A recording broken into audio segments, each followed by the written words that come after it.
Now let's go over to Stacey Sager, who is at Robert Moses State Park.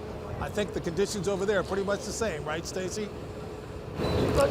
I would say so, Anthony. High tide after 8 o'clock tonight at this beach, and we've been watching these beaches for 3 days now. I can tell you the strong wind is certainly kicking up the waves. We're at Robert Moses, Field 5. Take a look behind me. We've had spectators here throughout the day. Lifeguards are doing an amazing job here, though, keeping people safe and just watching a storm that has really been taking a toll on our beaches.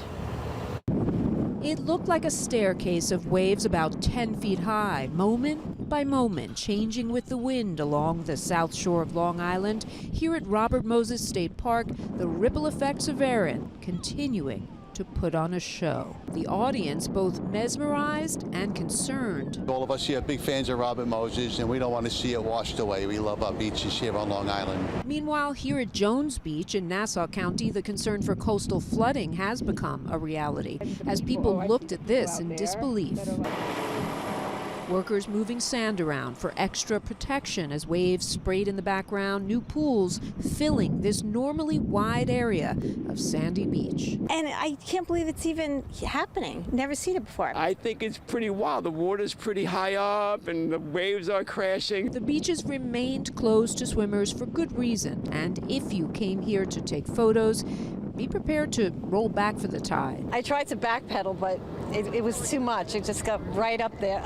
In the spirit of preparedness, the county executives from both Nassau and Suffolk pledging to pool resources throughout the rest of this hurricane season. We share assets, we share information.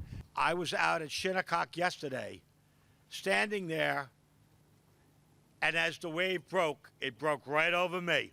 So I know exactly the force of those high waves and what they can do. Oh yeah, we're watching it right now. These waves can cause riptides, they can cause beach erosion. We have been watching it for several days. A lot of people from Suffolk County coming out here to watch it, but keeping a safe distance. This beach is a particular concern because the sand is very narrow. It's not like Jones Beach where there's a lot more beach. So the concern for beach erosion is very real here. They want to protect the beach, protect the dunes, but fortunately, Long Island has avoided a direct hit from Hurricane Erin. We're live at Robert Moses Field 5. I'm Stacey Sager, Channel 7 Eyewitness News.